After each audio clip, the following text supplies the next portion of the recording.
So Roy, back up into the first division. A few new signings come in: Gary Fleming, Ian Bishop, Clive Allen, who was a big goal scorer at the time, and a big coup for us at that time. But I want to take you back to a game we played in October that season, away at Arsenal. Lost 4-0. Yes. Run out. I mean, City had worn yellow before, but that was in the very early 60s. There was a few fans a bit. How did this come about?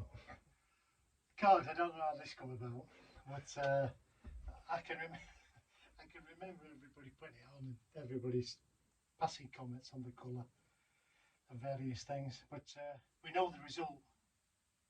So the lad seen it before? Was you nobody aware? had seen it. No, That's literally in the dressing room. No, nobody had seen it, and we put it out at Highbury, and then we got beat, we got thumped, and we got a message from our chairman saying, under no circumstances do we play in this kit ever again.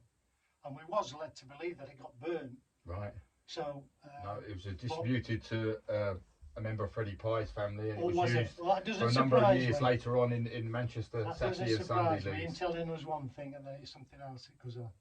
But yeah, we got thumped at Highbury, and so the message come from above, no more. It come from Swales. Yeah, we don't want anybody to play in this again. And he says, I'm going to burn it. So I know where the shirts went to. Fantastic. So a new home shirt this season. United come to Main Road in September '89. A lot of Blues fans were fearing the worst at the time, but now we're left with a memory that's very well lasting. 5-1. What do you remember that afternoon? Yeah, fantastic. Fantastic. 5-1. It was just, what do I say? A lot of hungry youth lads in the it's just team. The words I'm trying to think of, because it was just, they were a special bunch, you know, and to play the derby game, because it was electrifying. When United come to our place, we was waiting to get at them. We couldn't wait to get out, give them what all, you know. Because whenever we played at Old Trafford, and majority of the time we used to get beat, the staff used to go into the manager's office, and they would not take the mickey out of us, but did you say you were unlucky? Better look next time, and all this sort of stuff. So when it was 5, an inch on the far post to head one in, I thought, well, that's what you get. But we just went absolutely bozo that day. Yeah, it was just absolutely fantastic result. Ian Bright was number 10. Yeah, Bob. He's a great lad, Bob. You know, a great servant as well. Yeah, Club, I mean, we had great servants there. You know, Reddo, Bob, Bish, Blakey, all them sort. Yeah, Big Eric. Yeah, it was a lovely time to be at the club. The lad struggled a little bit back to the transition that period. Machin goes, Howard Kendall comes in, brings in a few of the ex-Everton lads in, and we stay up with a good. Howard was a good manager. You know, he'd go through the team and he'd say, listen, you know what you're doing. Before you go out, he'd drill it into them. But we didn't have the success. But it was a great time to work with those, because he got Inchy, and he got Neil Poynton, Peter Reid came, one or two others, Clarkey up front. So it was like a half City, half Everton. Yeah. So really, it was a nice time to work there, and he was a great manager. He had a good assistant manager called Mickey, who sadly got killed. But yeah, it was a good time. And then, just out of the blue, I always remembered it, because I was treating somebody in the afternoon, and Howard came in, and he was having a shave in the treatment room. And my dad phoned me, and my dad says, "It's passport." He said to me, "Is Howard Kendall going to Everton, Roy?" I went, "No." "What made you say that?" He says, "Only he's 33-1 to go to Everton," because they never had a manager at the time, and it's just gone down to 10-1. Because my dad like a little flutter on right. You know, on bets. I said, "Well, hold on a minute." I said, because Howard stood next to me. I said, "Howard, do you go to Everton?" And he just turned around and he went, And that was it. Because at the night time, we were playing Everton reserves. Right. And he left our place, went to Everton, and I spoke to him at the night time, and I said, "Why didn't you let me know? My dad could have got you at 33-1. But It's a shame because it felt like he was building something Yeah. at that stage, and then Yeah, Peter Reid comes in. Well, Peter Reid came in, yeah. Howard brought some good players to the club. This shirt brings memories back for you of any players. This was Niall Quinn's. Yeah, number Quinny 9. and Neil. Good lad, Quinny. Quinny was a fantastic lad, you know. There's stories I could tell about Quinny, and there was one. We used to play a game of head, as I said to you before, a game of head tennis, and he used to love playing head tennis. He said he used to get his touch ready for the Saturday. So I was pretty good at head tennis, and he used to say after training on a Friday, "You fancy a game of head tennis for us?" So I said, "Yeah, of course I do." So after I'd done his treatment, I used to get myself ready, get in the gym, and I used to play one against him. I used to beat him every time. He never used to beat me. And we were playing one Friday afternoon till about maybe 2:45, and the manager came down. Tell a lie, the manager didn't come down. It was his assistant manager. It was a bit of a bully called Sam Ellis. And he said, what the F are you doing playing head tennis at 2:45? I said, he's just having a game of head tennis. What's up with you? Yeah. And could he back me up, you know? Anyway, I had to call the game draw, and he left. But yeah, great times. Some fun memories of Howard, the team he had, and then obviously, as the story goes, Howard left. The chairman had a meeting with the staff. Said, "I'm thinking about putting Peter Reid in charge." Well, I'd known Reedy since his Bolton days, because he broke his leg at Bolton, and he used to come and watch City, and he used to phone us up and say, "Is there any chance of getting us some tickets?" So I said, "Yeah, no problem at all." So I used to get him tickets. So I thought, "Oh, he's a decent lad." And at this time when he was playing, you know, that's what I thought, he was a decent lad. Little did I know. You play a big impact on your role at Exactly. City, obviously, later on. Yeah, and so we all said, all the staff said, "Yeah, no problem, Chairman, if that's what he's going to do." So he announced that Peter Reid was going to be the next manager. So we had a meeting, and he said, "I'm not going to change anything. Everything's going to go sweetly. We'll keep the same staff, Everything was okay. About a week later, he said, "I'm bringing a member, a friend of mine in, as a coach." I thought, right, okay, who's this? So he said, his name's Sam Ellis. I didn't know Sam Ellis from The Man in the Moon. But that night, I get a phone call from an ex-Manchester United manager, Wolf McGuinness. And he says to me, "Roy, I believe Sam Ellis has been brought to your club." I said, "Yeah, how did you know that?" He said, "Oh, I got to know." So he said, "Just be careful," he said, he's a bully. I said, "What?" He said, "Yeah, he's a bully." He said, "He gave me a dog's life when I was at Bury. I was the physio at Bury, and he gives me a dog's life." So I thought, "Well, thanks, Wolf." I said, just for, you know, wising me up about stuff. And things changed.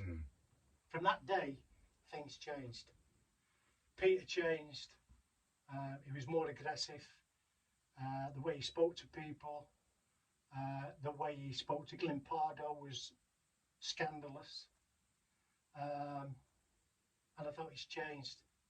And this other chap that was with him was a bully.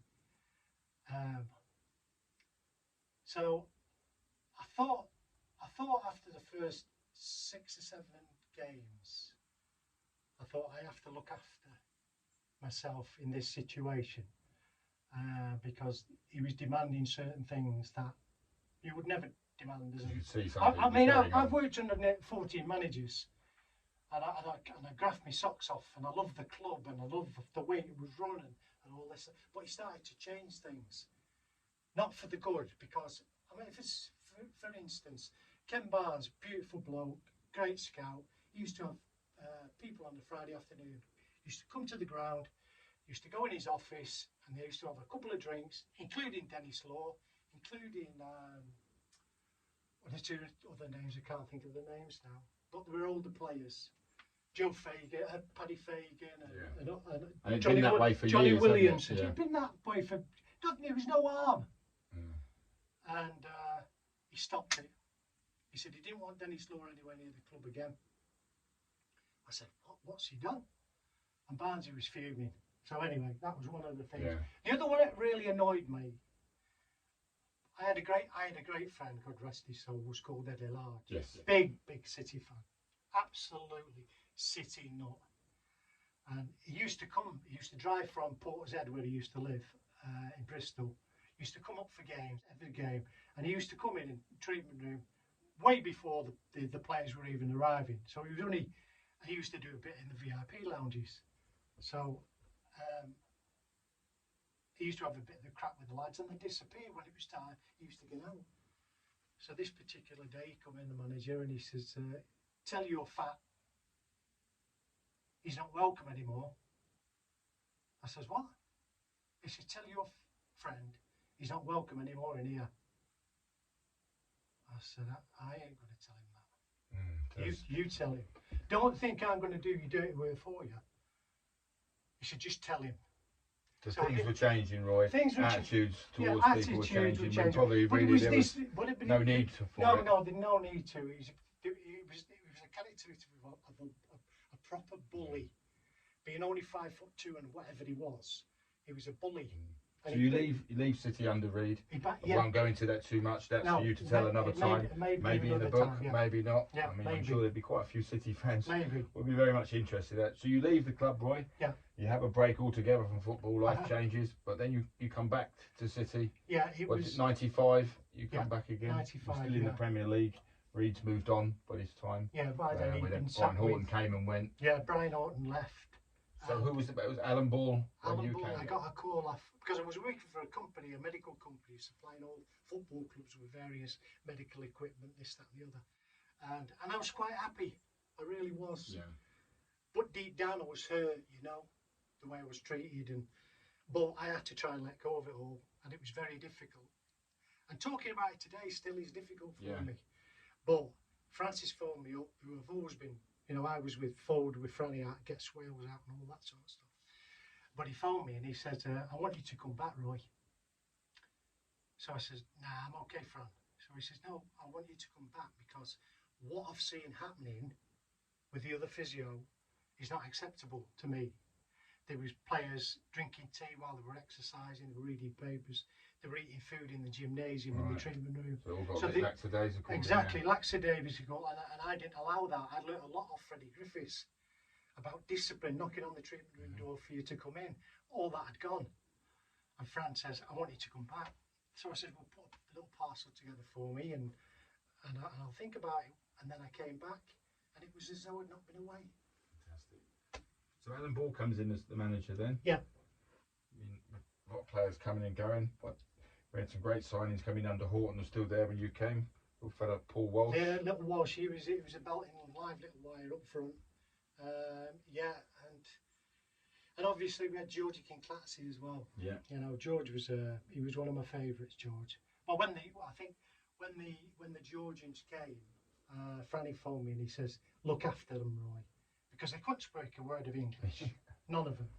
It was Georgie Kinclatzy, Kavalashvili, Murtash Shelia, and Kish Kadazzi was the Kadazzi. big centre half. Got a bad injury. He did, yeah. He damaged his knee, but he said, "Look after them." So George was always my favourite. He would come in the treatment room. He hated running. He hated doing rehabilitation. But give him a ball. He was a bit like Casimir Dana. Yeah. When we had Kaz. Kaz would not run. But give him a ball, and he would run all over the place. But yeah, Kazzy was at this time of my time at City. I loved the Georgian lads, and that time. But we were poor. But it started. We went down. Yeah. Alan Ball went a few games into the new season in the Nationwide. Yeah. I think Steve Coppell comes and goes. Steve Same Coppell. shirt. Yeah, Steve came. A lovely chap, but strange. He was too big a job for him at the time. I think it was. Yeah. He was I won't say a recluse, but we would go to away games. He'd go in his hotel room, and we wouldn't see him until we were leaving for the match days. But that was it. And how it came about was I was away. I had fortunately to have a couple of days off, so I went to Wales in a caravan with my wife, and I got a phone call off Franny. He says, "You never guess what's happened." So I says, "Why? What's up?" He says, "Stevie's leaving." I said, Stevie who? He says, Steve Coppell. I said, he's only been in the job a month. Just got here. He says, yeah, he's been to my house. He said he wants to leave. So I drove back to Franny's house and we had a meeting. Asa was there, and yeah, he left. So it was huge turnarounds this 96-97 season. Yeah. Obviously Steve left. Asa and yourselves looked after the first team We for a did, little yeah. while. Asa was never really into the job. He made that clear, I think. He made it so clear, yeah. He said he didn't want the job, didn't want the pressure, went with the job. Yeah. And Ace was good with the players, you know. I think Phil Neal had a little spell as well as caretaker. Yeah, Phil Neal. Before Frank Clark eventually comes in. Exactly, And he did settle down a little bit, but with the key, there was players coming in from all sorts of angles. There was lots of players coming from all over the place, you know, and we didn't really get off the ground with Frank, unfortunately. And then Frank left, and change of kit. Yeah, and we had to change a kit to Kappa. 97, 98. I really loved, you know, Yeah. from going from Umbro and then moving to this gear was fantastic. Yeah. We had a snazzy kit, but not so much of a snazzy side, might be Fair to say at the time. No. But I mean, a lot of times you look at that, and we, as supporters, you think Stoke away when we drop out division at that day. Joe maybe came in, what, a little too late? I think it was around March time. Was it? Yeah. Or actually, it was late. a bit earlier. Yeah, maybe it was too late anyway. I think it was around February, actually, and maybe you could argue he had enough time, but there was so much, Roy, for him to deal with coming into the club at the time. Yeah, it was. Did Joe bring back the feel-good factor again? Did he get the lads? As I said, you know, there's certain times in my career at City where you go into a team or you've been involved with a setup that's full of ambition, love, they'll do anything for each other. And as soon as Joe Rowe walked through the door, he brought Willie Donachie with him. He brought Asa Hartford was there. These are City people, aren't they? These are City people. We had Chappie came as the kit manager, but Chappie was just fantastic. And then I got an assistant called Ronnie Evans, who was great. He was great with me. And we had a doctor as well, Dr. Luft, and it was just one of those feelings. You thought, this team ain't going to be me. And we could tell because there was Kevin Orlock involved, Dickie Coates. It took a little while to get going, didn't it? Yeah, of course it what did. We called the third division, but Yeah. a great run after Christmas. Fantastic run. No, and we used to have a chart in the treatment room, and we used to tick off. I always remember the goat having a bit of treatment, and I said, "We've got 5 games to go. How many points do you think we'll get?" And he went 3 or whatever it was, and we'll win that.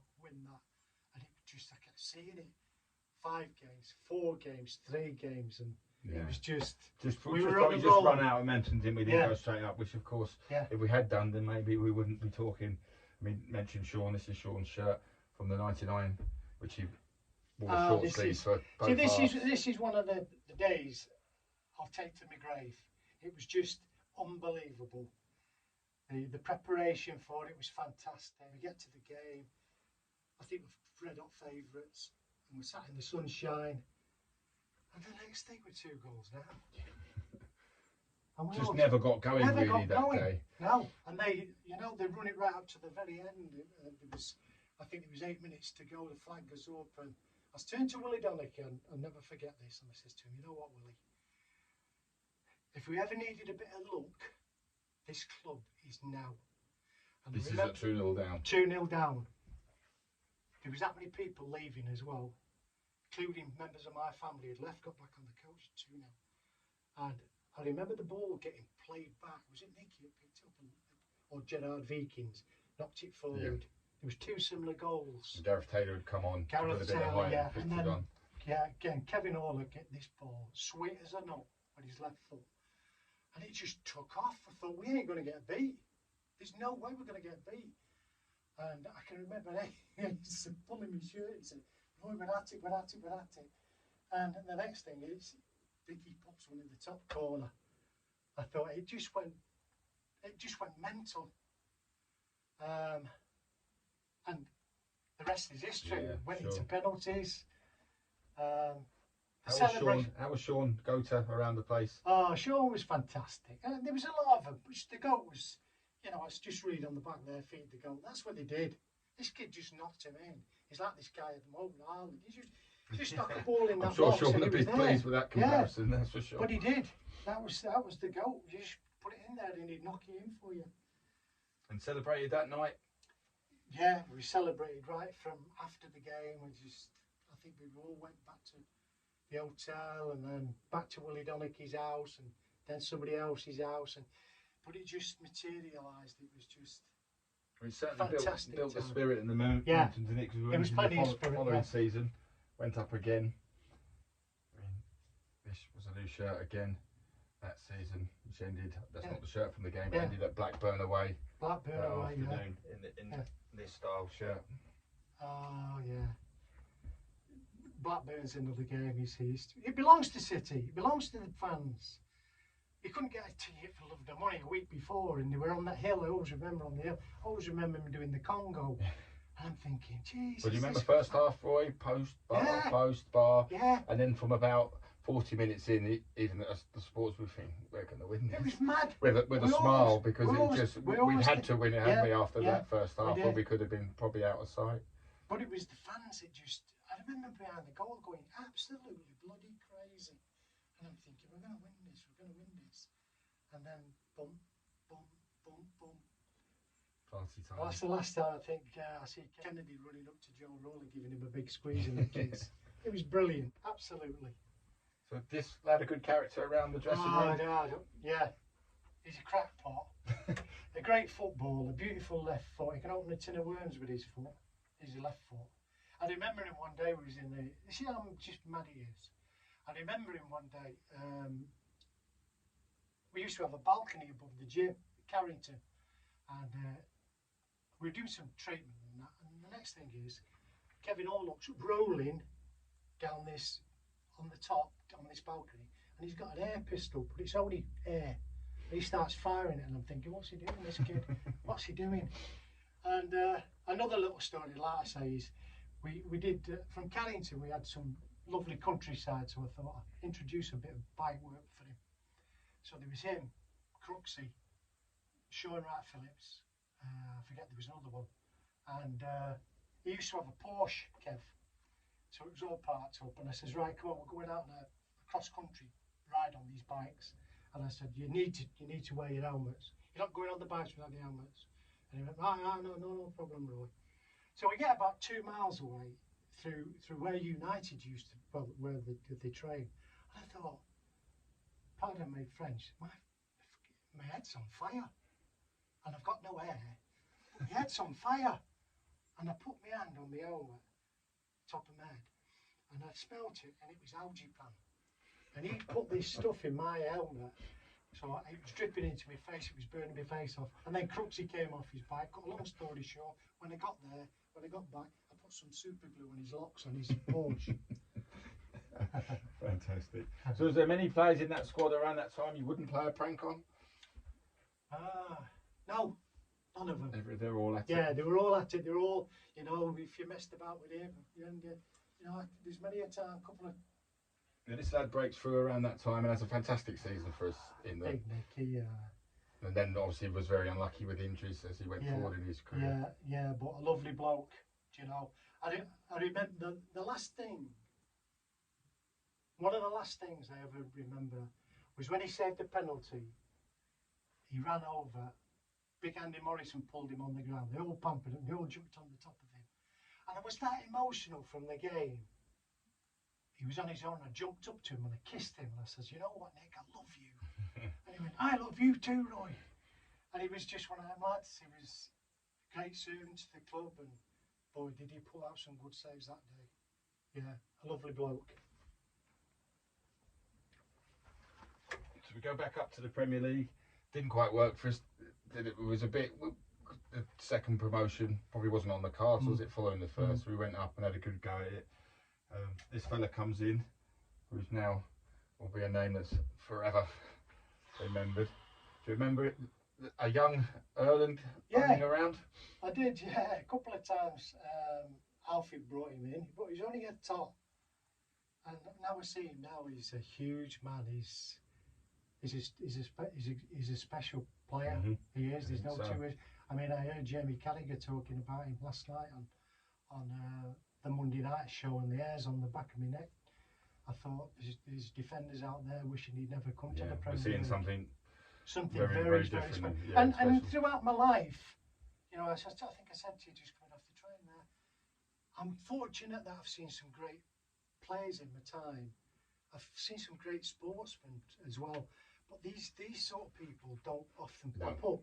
Yeah. So when your club is blessed to get one, boy, it's gonna be fantastic. Sit back and enjoy the ride. Sit back and enjoy the ride, yeah. So City slip out of the Premier League, Roy, and you leave the club for a second time. Yeah. It changes again. Kevin Keegan comes in and stuff. Yeah. So that's sort of your final season. Was that Premier League season? It was. It's a bitter pill to swallow, to be quite honest. When it was the end of the season and we'd had all these promotions, I truly believe that the Keegan deal was done before we left. I truly believe that, because who I know and what I know is I may tell you one day. I may tell you one day, but yeah, I left the football club under a sorry cloud, and so did Joe. The way they dealt with it was not very good. But having said that, Francis Lee always said to me, you know, silence is golden. It's hard for me to think like that at times, but I wouldn't change my life. The experience and the love and the passion that we've had through the years of the fans is something, it's tangible. It's just beautiful to feel. You know, when we've been through the dark days and the fans have turned out every single week, home and away, it's just an unbelievable football club that's full of great memories for me. Yeah. Well, they certainly do things a little bit different these days, the club, don't they, Roy? And I know you're as big a fan as I am, and as many other boos out there. So we've been blessed to watch. I mean, you've seen some super strikers, some super players. So as a fan yourself, Roy? Yeah, George. Yeah, he's. I get a bit upset when people talk about him. You know, I see Pep when he got interviewed when he was George's. He was his Aguero's last game, and he only came on for 20 minutes or so. And that's the way I feel about him. You know, he's like Georgie Kinclatsy and, you know, one or two other people like Colin Bell. They're very special people. There's some special players left. Some special impressions. And what he did, the goal. I often sit at home, and if I've got extra 20 minutes to spare or quiet time, I'll put him on Netflix and I'll watch his goals. And some of the goals he scores is just incredible. Absolutely incredible. Well, you can forget some, can't you? It's like when you do what you do. You just I've done take it it for myself. granted. You forget the goals because there were so many. Yeah, and just out of the blue, he'll hit the side netting or hit the crossbar and it'll go in. And yeah, very, very sad when he finished, but some fantastic memories. Absolutely. Of this we're blessed with players, and we have the last. A lad who's really starting to. Well, he was always, you know, done well, but already 50 goals, already a cabinet full of medals. I think we're going to see this. The world's his oyster. I just remember him, every time I see him play, I mean, he's going a bit more stocky now when he's filling out. But I always remember the photographs of him sat in the tunnel or sitting on the side of the pitch as a ball boy. And the way he's developing is just... managed him right, the club, haven't they, from the minute he came through. Absolutely magical. People were saying a couple of years ago, oh, get him on, get him playing. But Pep knows, we got him, Pep we trust. And what a player, absolutely what a player. Already so young. He could go in any team in the world. I think so, yeah. The confidence he's got, he knows how good he is. Oh, yeah. It's not arrogant with it, he just knows. No. So, Roy, I've got a couple of questions for you. Yeah, fire away. Favourites? That's difficult if you're asking me about favourite players. Well, yeah, whatever one first springs to memory. So, what one jumps out? Favourite City match? Oh, the Gillingham game. It's got to be the Gillingham game. I know these are going to be difficult simply because of the longevity you were at the club, but whatever one jumps out. Favourite goal memory? Dickies. Gillingham again. Favourite player? You're not going to. That's unfair on me. It's unfair, that, I think, yeah. Favourite manager? I knew you was going to ask me that question, do you know? because I had brought them all down. I think I've got to go with Joe. Joe Royle, yeah. So what about a non-playing staff employee at the club over the years? Non-playing staff member.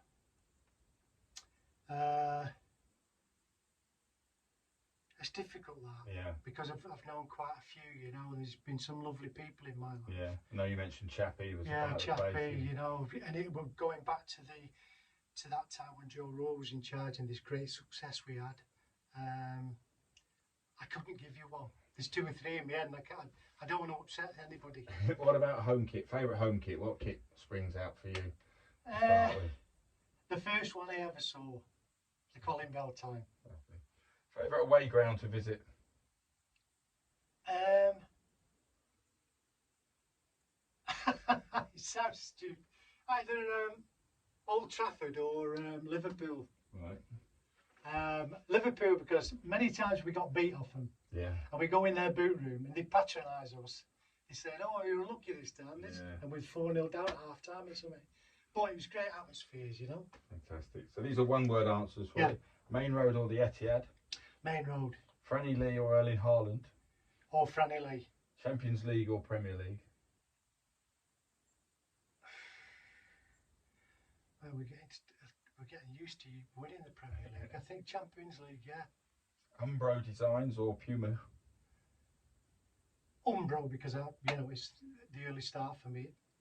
So all your years and all the players you dealt with, who was the worst dressed City player you ever came across? The worst dressed? Forty with some bad dresses. How were the Georgian lads? Were they up to fashion? No, they weren't to scratch. The Georgian boys, all they would wear is black, Armani black. Georgie Kinclatzy would never be seen in a pair of CNA underpants. It was always Armani underpants, Armani socks, Armani shoes, tops. In fact, when he had the crash in his Ferrari in the roundabout at Wimslow, the car was that badly damaged, it fired him through the roof, and he had an Armani top on. And I remember getting a call in the middle of the night saying, "Georgie Kinclatzy's in the hospital within Shorroy, and they won't speak to anybody, but he's got this jumper, an Armani jumper, and it's stuck inside of him with all the glass." And I remember going there and this beautiful Armani top was all ripped to pieces. Who was the biggest joker you've ever come across in the Kevin main Orlock. road? So tell us, Roy, what part of City played in your life and still a part today? Everything. Yeah. Longevity, isn't it? It's the longevity, and plus, you know, I worked there for a long time. It's 20 odd years, I think it was. You know, I didn't see my daughter grow up because we was all, I was committed to the job I did. 7 days a week. It's not your 9 to 5, is it? It's not your 9 to 5 job, no, and I don't think I could do it today because it's a single man's job. You have to be totally committed, which I was. So my job wasn't a 7-day a week; it was 24/7. You know, it was either City or the family. Yeah. And often I picked City. But it was your job. It was my job. So you get to see any of the older players still today, and do you get back on a match day at all? I do see Asa. We get in touch. We phone each other regularly. We go for a coffee. We reminisce about the past. And some of the older lads, Barnsley, we get on the phone to him. But as soon as I speak to these lads, it's just like we've just gone back. Yeah, step back. Brings back so many memories. And when we all met for the 99 lads, it was just as though we'd never been away from each other. It was that bonding, what we had when they played in the games, and I was part of it. I was lucky enough to be part of it. So what's Roy Bailey of 2022 up to? Retired. I've got 2 little grandchildren now, Bobby and Teddy. Bobby's not really into football. He likes running and causing havoc. Teddy is absolute Haaland City nut. He's got all the gear. He's trying his best to be a footballer. He does all this, what Haaland does, and sits on the floor doing that. And so, yeah, in my spare time, I do a little bit of fishing, which I always did when I was a kid, which I've never been able to do. And I spend time with my wife. which is so important. That we go on 2 or 3 holidays a year, which I've never been able to do with the job. Finally relaxing. Finally relaxing and watching my favourite team on weekends. Roy, it's been an absolute pleasure for you to call in and share Pleasure your tales is of all home. mine. I wish you all the very best, mate. Thanks very much indeed, Mark. Thank you.